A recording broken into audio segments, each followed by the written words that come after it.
So we are here in New Bond Street in London, in the West End of London.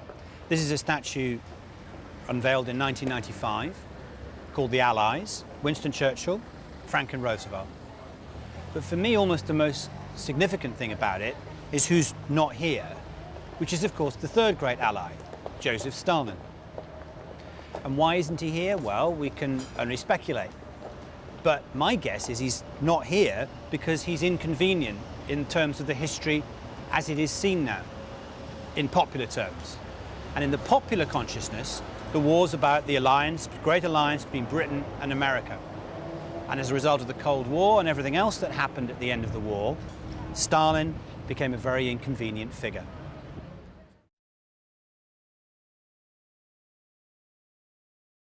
I've met an awful lot more people who knew and worked with Hitler than knew and worked with Stalin.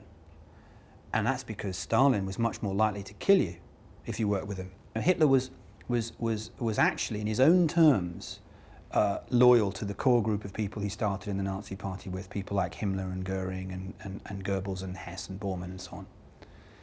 Stalin's got a very different relationship with these other people in the Politburo and his close colleagues. Virtually none of them emerge unscathed from this. And so you have this sense of enormous personal anxiety and concern being with Stalin. And I think he wanted to create that.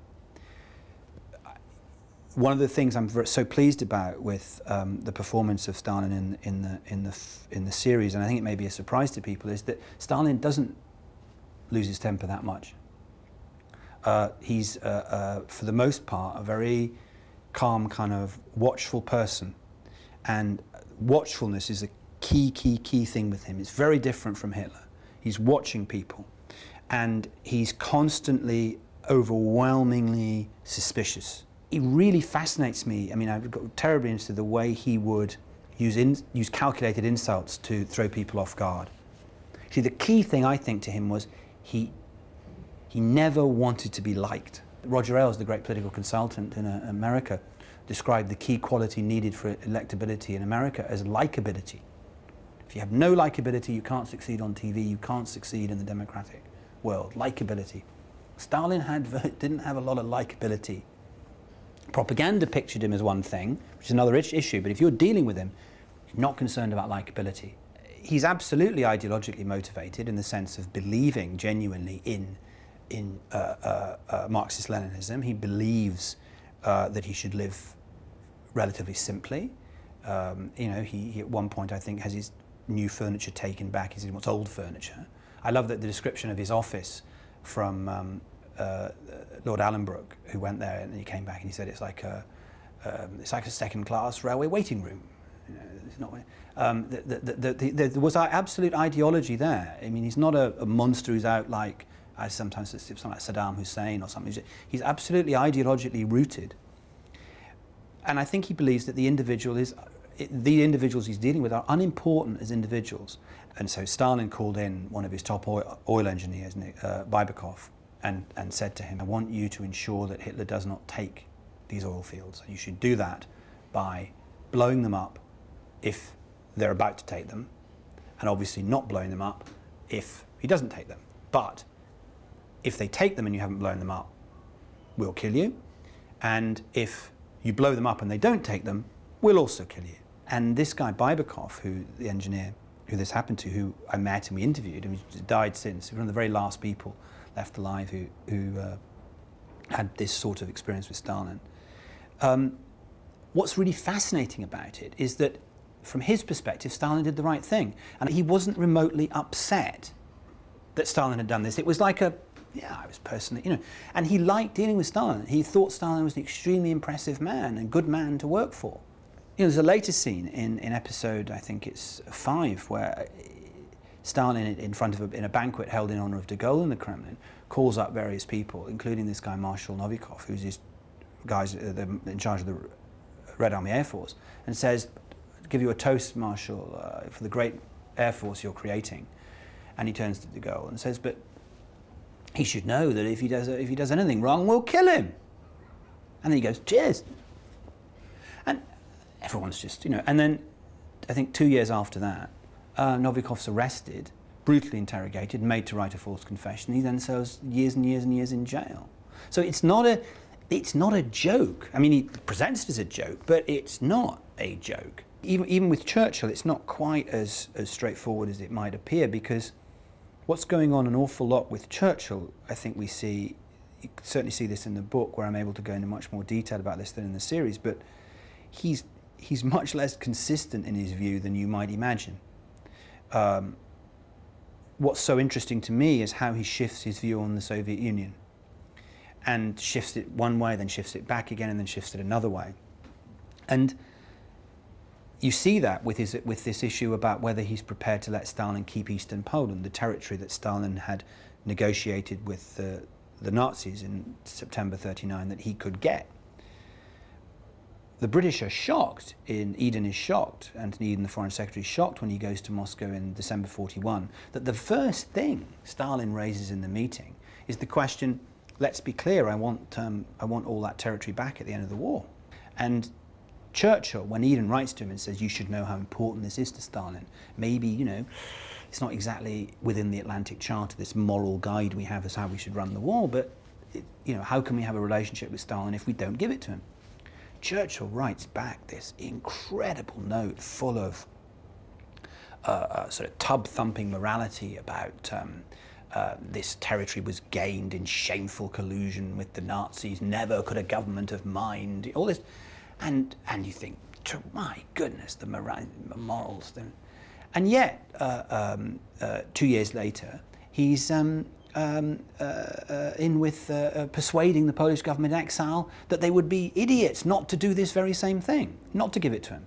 Well, you know, maybe one's naive, but if it's morally not acceptable to do this in January 1942, why is it morally acceptable to do it in October 1944? And the answer is things change. But so even Churchill he's not operating at a level of consistency that the popular myth gives you. But the more you look at it all, you know, there's a whole load of revisionist work on Churchill which says, oh no, he's got all these terrible faults and so on. Absolutely surely the case that if it hadn't been for that one individual in May 1940, you know, Britain was in serious danger of ceasing to exist. Churchill could be very brusque and non-kind of charming to people he thought were not important. Roosevelt, on the contrary, could be incredibly charming to people he wasn't thought important. He had this wonder, you know, this incredible grand seigneur-ness that, in a way, Churchill was much more emotionally up and down. I think that Roosevelt was absolutely on this steady keel all the time. The way he ran things was so politically adept and sophisticated. One tiny thing, I mean, one of these people who had problems with him said to me that their dealings with him were that whenever they wrote him a letter that he agreed with, they'd get a reply the next day. Whenever he wrote a letter they disagreed with, he never replied. And it's really interesting. Churchill wrote these vast volumes about the war. Any number of people have talked about Churchill. Moran kept a diary of Churchill and so on. So we've got, I think, a pretty good understanding of what's going on with Churchill. Stalin, in many ways, because of the nature of the meetings and so on, he seems to have a coherent view. Roosevelt never kept a diary, never wrote a book about himself. He constantly made it so that he famously said, I never let my right hand know what my left hand's doing. He would have people over here doing this, and without them knowing it, he'd have people over there doing this. And only he, like a spider in the middle of a web, kept everything together. He used to bypass the State Department, their Foreign Office, so that one of his aides, George Elsie, told me how the State Department were reduced to going to the British Foreign Office to ask what he said, because they thought that he'd have to have told the Foreign Office. So Roosevelt as an individual is absolutely fascinating. You know, Roosevelt at the Tehran conference in November 1943 makes a deliberate decision not to support Churchill, to tease him in front of Stalin, to build a relationship with Stalin. Roosevelt's envoy to Stalin in 1943 is trying to arrange a secret meeting between Roosevelt and Stalin without letting Churchill know. And then when Churchill finds out about the secret meeting, Churchill complains, and Roosevelt said, oh, the secret meeting wasn't my idea, it was Stalin's, I had nothing to do with that. Well, this isn't kind of this rosy sense of the propaganda that about the relationship that we've been led to believe. You cannot begin to understand Russia today without understanding its wartime experience and its reaction to that wartime experience. And again, one of the things that I knew a bit about before starting on this, but had not understood the massive importance of, was this issue, quite simply, of when D-Day was going to be. When the Soviets were in horrific trouble in the spring-summer of 1942, Molotov goes on an extraordinary journey, first to London, but then to Washington. And he goes with one aim, which is to say to Churchill and then to Roosevelt, please launch what they called, and the Allies also called, the other Allies called, a second front, by which they meant cross-channel invasion that was eventually D-Day. Please launch a second front, because that will draw away enormous numbers of German troops away from where we are and may help us survive as a nation. Churchill's very, very careful to say when Molotov turns up, well, we'll see what we can do, we can't promise anything. When you go to see Roosevelt, Roosevelt in the meeting seems to lead Molotov to believe that it can happen in 1942. And Stalin looks at that and Molotov looks at that and they go, these people are actually going to help us. And then by the summer, it's clear there's going to be no second front in 1942. That's the reason Churchill visits Stalin in August 42. Stalin is deeply angry, feels betrayed. Churchill says, we can't launch a second front in 1942. But then he says, don't worry, and I'm paraphrasing him, don't worry, because if we launched it hastily now in 42, it would interfere with what will be a major operation for 1943. And Stalin writes to them at the end of the year and said, when exactly? And originally they'd said spring, and Churchill has to write back and go, can't really be spring 43, autumn. Stay prepared, autumn. And then by May, Churchill and Roosevelt have to let Stalin know, spring 44 actually. Well, we in the West have not the remotest idea, most people, of the enormity of the sense of betrayal that creates inside the Soviet Union and with Stalin. The absolute sense many of these people have is that this is a deliberate lie in order that Soviet soldiers keep dying by their thousands and tens of thousands and hundreds of thousands, while the West sits back and lets them bleed each other dry. And imagine how all this plays to a person who is naturally suspicious to the point of paranoia. Stalin's view then is, well, the only reason they launched D-Day in 44 was because they saw how far west we were coming, so it was to stop us getting France.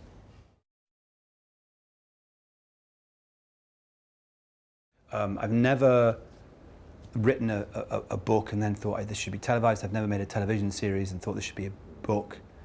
All of these series, the two go absolutely hand in hand. There was a very great historian who said that ultimately the only goal is understanding, and the great, immense satisfaction of never quite reaching understanding. Because in this area, which is why I keep also coming back to the Nazis, ultimately to me the Nazis, I have to say, have a level of depth of inscrutability that's different from the Soviets. But you keep going and going and going and finding more and more and finding little answers on the way, but certain huge questions always remain slightly ahead of you and out of your grasp. You know, why do people do things? Why do people do what we think are very bad things and don't feel bad about it? Really very straightforward questions about what it is to be human. What's the point? How do people in their lives have any sense of purpose? How important is it to people to feel that they're belonging to something so much bigger than themselves? How does that deal with them? How do people lay down their lives for something else, lay down their lives for their friends or an ideal? These are huge sort of epic questions that for me, I choose to try and get at through this. And when you're dealing with the Second World War, you're dealing with the biggest, most important, most brutal conflict in the history of the world. And when you're dealing with the Nazis or the Soviets, you're dealing with two of the most extraordinary tyrannical regimes in the history of the world, and very different regimes. When you're dealing with Auschwitz, you're dealing with the physical site of the largest mass murder in the history of the world. Why, I look at people who don't want to try and understand how and why Auschwitz happens as they're the weird ones. There's a huge change in the way I approach this from Horror Nice to the Auschwitz series, because with those other ones there was absolutely no drama in it. There was very limited use of electronic graphic material. And then with Auschwitz, really the breakthrough was, I hope, successfully using drama based on absolutely accurate archival sources. And it was that made me then think, well, can we take this a step further and use that with this series? There's no way of doing it without dramatization. What I wanted to do, impossible. So it's very straightforward. You either embrace this way forward with all of its concerns and limitations and so on, or you don't do it. That was certainly, and that was something I learned with the Auschwitz series. And what we were trying to do with the Auschwitz series was something very, very different than had been done before, which was to look at the narrative arc through the series being the decision-making process of the Nazis as to how they arrived at this. That was the most secret thing, one of the most secret things in the Reich. There was no possibility of any archive of this. People were sufficient, the actual people involved were all dead. But to try and think of recreating that as far as we possibly could imagine it happening from documents, from other eyewitness testimony and so on, the only way we could do it. And absolutely with this is the only way we can do it. It's still different from making a drama out of it. I want to use drama techniques as a way of trying to show what might have happened. But a lot of people who get involved in this see drama in some way as, well, if this is part of my show reel, if this maybe I can go on to do something else. And then they start employing screenwriters. And as soon as you employ a screenwriter and say, here's the material, craft it, stay as close as you can, it's gone. It's gone, because the point of drama is to make meaning and a narrative arc out of something that can often be, if not meaningless, have a very bad message in it. Was Oscar Wilde, the good end happily and the bad unhappily, that's why we know it's fiction. What interests me is the fact that these stories, very often very good people, terrible things happen to. The bad people sometimes win. Sometimes you see arbitrariness of things that, you can't write a script. Macbeth is fighting, Macbeth becomes King of Scotland, and then he has a heart attack halfway through Act 3 and dies. There's no play. But that happens all the time in real history. So it was important. There's no screenwriter. We're trying to do something that's different.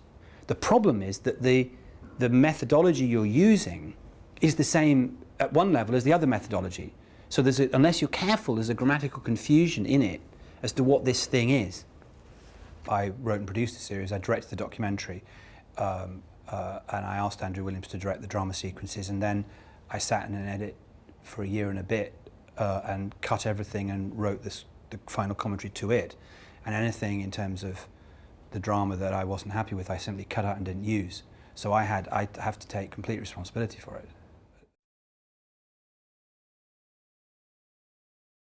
My whole way of looking at the world has changed as a result of being allowed what I think is an immense privilege, which is actually meeting and being able to question and film these people. And that's because there's just the most incredible difference between being able to meet someone who worked with Hitler and say, well, come on, surely you can actually have a dialogue. You can say, well, you can't really be like that, tell me. And they can talk and argue with you about it. And of course you have to be, as all proper historians are, very, very wary of people talking so long after the event and so on. But nonetheless, I remain of the view that it's just immensely valuable. I met a historian at Oxford his speciality was the Napoleonic period.